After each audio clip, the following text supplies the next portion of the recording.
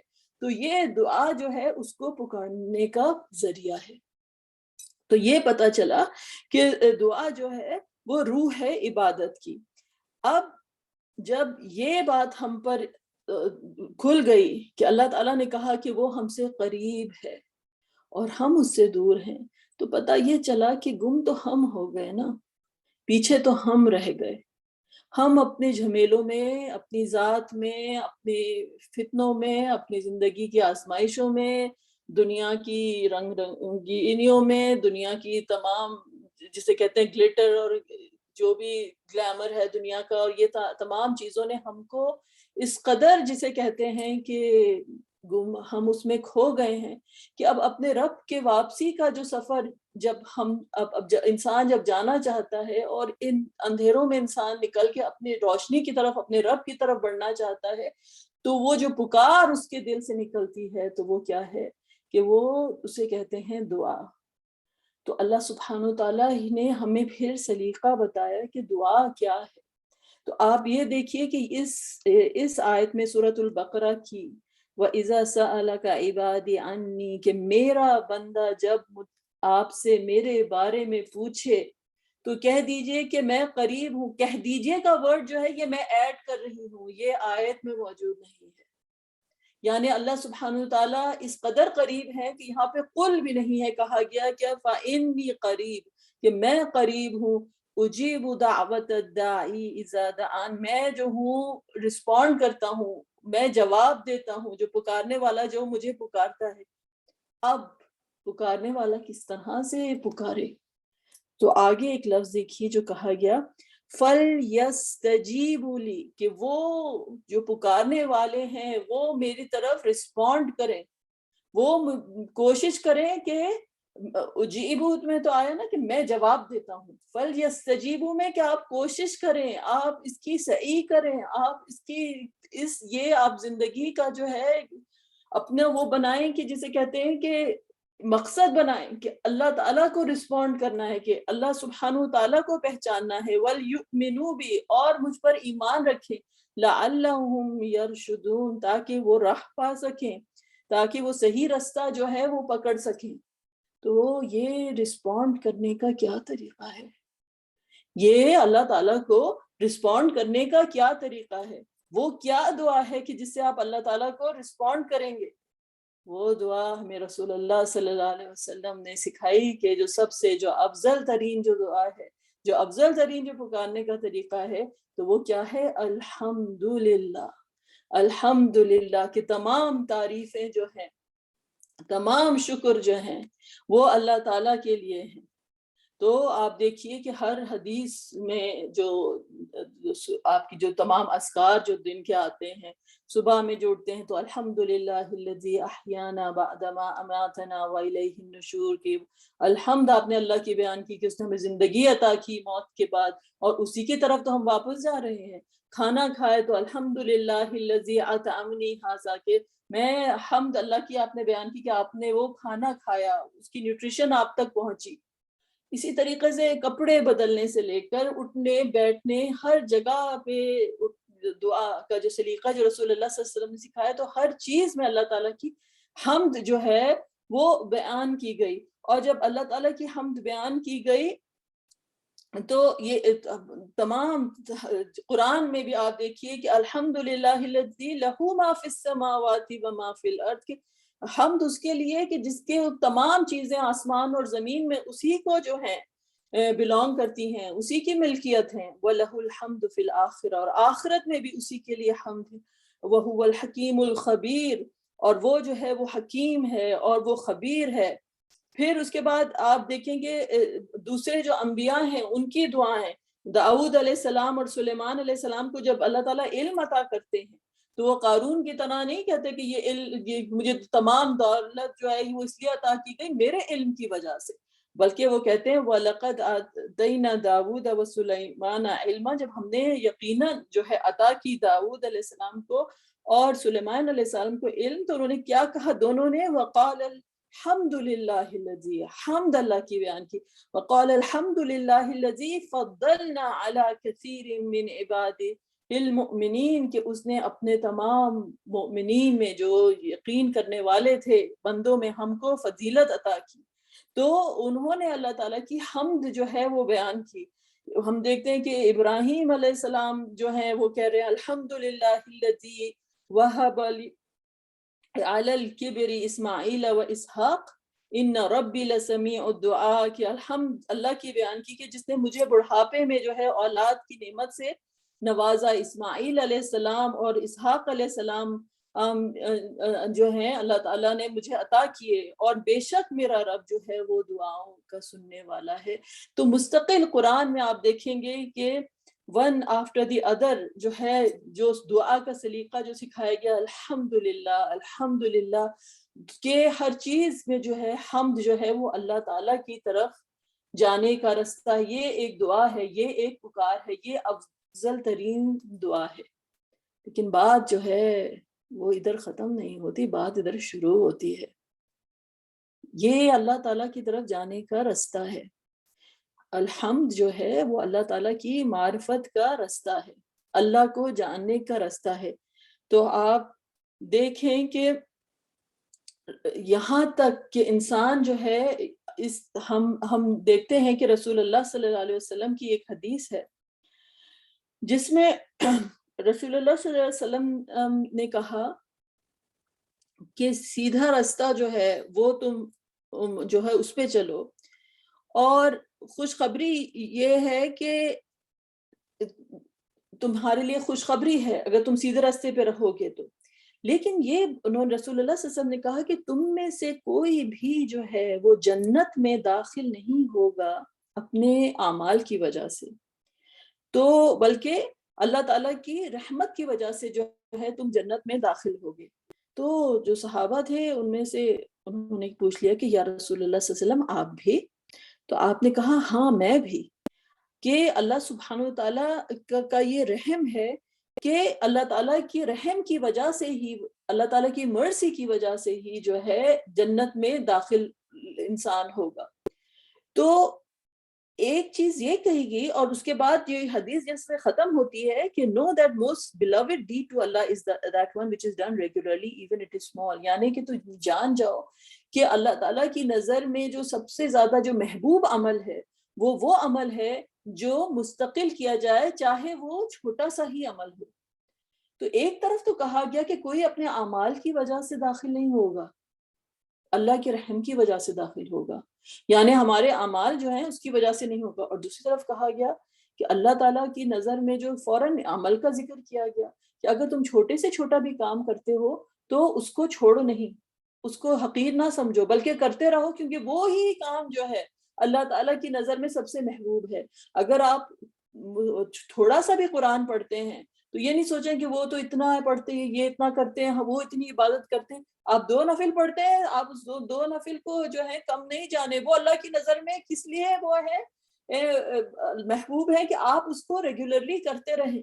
کیونکہ آپ جب ریگولرلی کرتے ہیں تو آپ اللہ تعالیٰ کے سامنے کچھ، آپ یہ کہتے ہیں کہ میں جو اللہ سبحانہ تعالیٰ کے سامنے اپنا تحفہ لے کر، سنسیئرٹی جسے کہتے ہیں نا کہ اعمال کا جو دار و مدار ہے وہ نیت پر ہے، تو آپ اپنی جو آپ کی جو نظر ہے اپنے جو تحفہ اللہ تعالیٰ کے پاس لے کر جو ہے آپ چلے جاتے ہیں کہ یا رب کہ میری تو یہی اوقات ہے، لیکن آپ کے جو جذبے کی جو سچائی ہے اور جو صدق ہے اس عمل کو جو ہے وہ قیمتی کر دیتا ہے.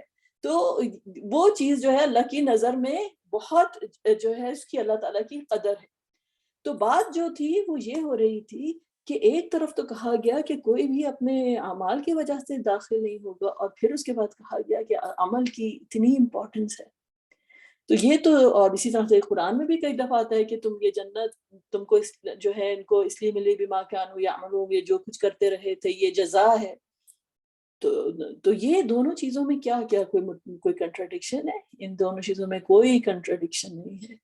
بات یہ ہے کہ جب معرفت کا سفر شروع ہوگا، جب اللہ تعالیٰ کی طرف جانے کا سفر شروع ہوگا، تو انسان کے اوپر یہ بات جو ہے اجاگر ہوگی کہ اگر کوئی اچھا کام ہم کرتے ہیں وما توفیقی الا باللہ، کہ میری توفیق نہیں تھی کہ میں یہ کر سکوں، میری کیا حیثیت تھی کہ میں یہ کام کر سکوں، مجھے کیا پتہ نہیں ہے کہ میں کون ہوں، یہ تو میرے رب کا رحم ہے، یہ تو میرے رب کا کرم ہے کہ اس نے ہاتھ پکڑ کے مجھے بٹھا دیا یہ کام کرنے کے لیے، ورنہ میری کہاں ایسی حیثیت تھی کہ مجھ سے یہ کام ہوتا۔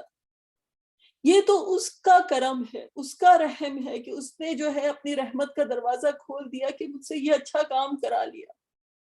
تو اس میں بھی انسان کو جو ہے سوائے اللہ کے رحم کے کچھ نظر نہیں آتا، تو یہ انسان جو ہے وہ کیا کہے گا پھر؟ الحمدللہ، یعنی سراپا انسان دعا بنتا چلا جاتا ہے۔ تو اس لیے ہم دیکھتے ہیں کہ جو انبیاء ہیں، جو اولیاء ہیں، ذوالقرنین جو ہیں اتنا بڑا کام کر رہے ہیں، کیا کیا چیزیں اس میں انوالو نہیں ہے، لیبر انوالو ہے، لوگ انوالو ہیں، وہ دیوار بن رہی ہے، جب بنتی ہے تو کیا کہتے ہیں؟ ھذا رحمت من ربی، یہ تو میرے رب کی رحمت ہے۔ تو ہر چیز میں جسے کہتے ہیں کہ یہ ایک معرفت کا سفر جو ہے وہ شروع ہو جاتا ہے۔ اسی لیے کہا گیا وَقُلِ الْحَمْدُ لِلَّهِ، تم کہو الحمدللہ، سیریکم آیاتی، کہ اللہ تم کو اپنی آیتیں دکھائے گا، فتعرفونہا، اور تم پھر ان آیتوں کو پہچان جاؤ گے، وما ربک بغافل عما تعملون، اور تمہارا رب جو ہے وہ غافل نہیں ہے کہ جو تم کچھ کرتے ہو۔ تو وقل الحمدللہ، کہ تم جو ہو کہو الحمدللہ، اور یہ الحمدللہ کہنے کا جو سفر ہے اللہ تعالیٰ کی معرفت کا سفر ہے، اللہ تعالیٰ تم کو اپنی آیتیں دکھائے گا۔ تو جو اللہ تعالیٰ کے، اس کی اگزامپل آپ اس طریقے سے سمجھیے کہ جیسے آپ کے کمرے میں لیمپ آن ہے، لائٹ بڑی اچھی ہے اس کی، رائٹ؟ تو اس کی جو بڑی اچھی روشنی ہے، لیکن یہی لیمپ اگر آپ سورج کے سامنے اس کی لائٹ ہو تو اس کی کیا حیثیت ہوگی؟ اس کی اگر ایک ایگزامپل میں دیکھ کر آپ کو سمجھا رہی ہوں کہ اگر اس لیمپ کی لائٹ سورج کے آگے ہو تو وہ تو کچھ نظر تک بھی نہیں آئے گی۔ تو اللہ کی معرفت کا سفر اسی طریقے سے ہے کہ انسان جو ہے ظلمات سے نور کی طرف جب چلتا چلا جاتا ہے تو اس کو ہر چیز میں ہر چیز جو ہوتی ہے، اپنے اعمال، اپنی ذات، ہر چیز اس بلب کی طرح ہوتی ہے کہ جس کی لائٹ کچھ نہیں رہتی۔ جب وہ اللہ تعالیٰ کے نور کی طرف چلنا شروع کر دیتا ہے تو اس کو ہر چیز میں اپنا رب ہی رب دکھتا ہے۔ تو وہ سفر جو الحمد سے شروع ہوا دنیا میں، جب آپ کتاب کھولتے ہیں تو اللہ تعالیٰ کی تو سب سے پہلے آپ کیا چیز پڑھتے ہیں؟ سورۃ الفاتحہ کی پہلی آیت کیا ہے؟ الحمدللہ رب العالمین۔ جب نماز میں اللہ تعالیٰ کے سفر کی طرف جانے کے لیے کھڑے ہوتے ہیں تو کیا کہتے ہیں؟ الحمدللہ رب العالمین۔ جو سفر اس حمد سے شروع ہوا، وہ حمد کے ساتھ ہی قدم قدم پر جو ہے اللہ سے قریب تر قریب کرتا چلا جاتا ہے انسان کو۔ تو فَلْيَسْتَجِيبُوا لِي، جو میری طرف رسپونڈ کریں، تو انسان اسی حمد کے ساتھ جو ہے یہ چلتا چلا جاتا ہے قدم بہ قدم اللہ تعالیٰ کی طرف، اللہ تعالیٰ کو رسپونڈ کرتا چلا جاتا ہے، یہاں تک کہ جنت کے دروازے میں جب انسان پہنچتا ہے تو وہ کہتا ہے وَقُلِ الْحَمْدُ لِلَّهِ وَقَالُوا الْحَمْدُ لِلَّهِ الَّذِي أَذْهَبَ عَنَّا الْحَزْنَ، اللہ کی حمد ہے کہ اس نے ہم سے تمام غم دور کر دیے۔ ان ربنا لغفور شکور، کہ بے شک ہمارا رب جو ہے وہ غفور ہے اور وہ شکور ہے، وہ بڑا اپریشیٹ کرنے والا ہے۔ یعنی کہ اللہ تعالیٰ کا احسان ہے، وہ جو ہے اسی نے ہمیں معاف کیا اور اسی نے ہم پر جو ہے وہ ہم پر کرم کیا، تو وہ غفور بھی ہے اور وہ شکور بھی ہے۔ اور پھر اللہ تعالیٰ نے جو ہے کہا کہ وہ ہم ان کے دلوں سے جو ہے اس دن تمام تر غل نکال دیں گے، تمام تر کینہ جو ہے ان کے دل سے نکل جائے گا، ان کے نیچے نہریں بہہ رہی ہوں گی، اور وہ کیا کہیں گے؟ الحمدللہ الذی ہدانا، الحمدللہ الذی ہدانا لہذا، کہ اللہ تعالیٰ ہی کی تو ذات ہے کہ جس نے ہمیں ہدایت دی، وما کننا لنہتدی لولا ان ہدانا اللہ، اور ہمیں تو کبھی بھی جسے کہتے ہیں کہ یہ رستہ نہیں ملتا کہ اگر ہمیں اللہ ہدایت نہ دیتا۔ تو وہ جو ہم دنیا میں جو سفر شروع ہوا، الحمدللہ رب العالمین الرحمن الرحیم مالک یوم الدین ایاک نعبد و ایاک نستعین اہدنا الصراط المستقیم، جب اللہ سے ہم نے کہا کہ یا اللہ ہمیں صراط مستقیم دکھا، تو ادھر پہنچ کے کر جب جنت کے دروازے پہ بھی کھڑے ہوں گے تو کوئی یہ نہیں کہیں گے کہ میں نے کیا کام کیے تھے، میں نے کیا زبردست میں نے یہ کیا تھا، میں تو فلانی دنیا میں ایسے اعمال کیے تھے. اس وقت کہیں گے کہ اگر اللہ تعالیٰ ہم کو اس طرح ہدایت نہیں دیتا، حمد اسی کے لیے ہے، حمد اسی کے لیے ہے، اور کہ جو ہے کہ وہ اس نے ہم کو یہ رستہ دکھایا، ورنہ ہم رستہ پانے والے نہیں تھے. تو یہ ایک معرفت کا سفر ہے، اور یہ سفر جو حمد سے شروع ہوا پھر حمد پر ہی ختم ہوگا. اور اس کے بعد دعواہم فیہا سبحانک اللہم وتحیتہم فیہا سلام، وہاں پر وہ پکاریں گے، یہ اللہ کی تسبیح بیان کریں گے، اور آپس میں ان کی جو گریٹنگ ہوگی وہ سلام کی ہوگی. اور آخری میں جو سفر جو شروع میں لہ الحمد فی الاولی والآخرہ کہ جو شروع میں بھی اس کی حمد ہے، لہ الحمد فی الاولی اور والآخرہ، اور آخرت میں بھی اس کے لیے حمد ہے. تو وآخر دعواہم ان الحمد للہ رب العالمین، تو وہ کہیں گے کہ ہماری آخری بھی جو ان کی جو الٹیمیٹ جو ان کی پریئر وہاں پر بھی جو ہوگی وہ یہی ہوگی کہ الحمدللہ رب العالمین. یہ سفر حمد سے شروع ہوتا ہے اور حمد ہی پر جو ہے وہ ختم ہوتا ہے. ختم اس لیے نہیں ہوتا کہ اللہ کی حمد کا کون حق ادا کر سکتا ہے. تو یہ سفر جو ہے یہ اللہ کی معرفت کا سفر ہے جو اللہ کی. تو یہ سفر جو ہے دنیا میں جہاں پر شروع ہوا، اور جیسے دنیا میں کہا گیا کہ دنیا میں جب انسان جس طرح سے چلتا ہے، اور کہا گیا کہ الحمدللہ الذی نجانا من القوم الظالمین، جب نوح علیہ السلام اپنی کشتی پر چلے تھے، تو اسی طرح سے یہ ایک زندگی کا سفر ہے، یہ زندگی کا سفر ہے، اور یہ اندھیروں سے نکل کر جو ہے ظلمات سے نکل کر جو ہے نور کی طرف آنے کا سفر ہے. اور جب نور کی طرف انسان چلتا چلا جاتا ہے تو پھر اللہ سبحانہ تعالیٰ نے یہی کہا کہ قل الحمدللہ، کہو الحمدللہ، سیریکم آیاتہ فتعرفونہا، وہ تم کو اپنی آیتیں دکھائے گا جن کو تم پہچان جاؤ گے. وما ربک بغافل عما تعملون، اور اللہ غافل نہیں ہے کہ جو تم کچھ کر رہے ہو. تو اللہ سبحانہ وتعالیٰ کی حمد سے ہی ہم شروع کرتے ہیں، اور اللہ سبحانہ وتعالیٰ کی ہم پر ہی ہم یہ اپنا سفر ختم کرتے ہیں. وآخر دعوانا ان الحمد للہ رب العالمین.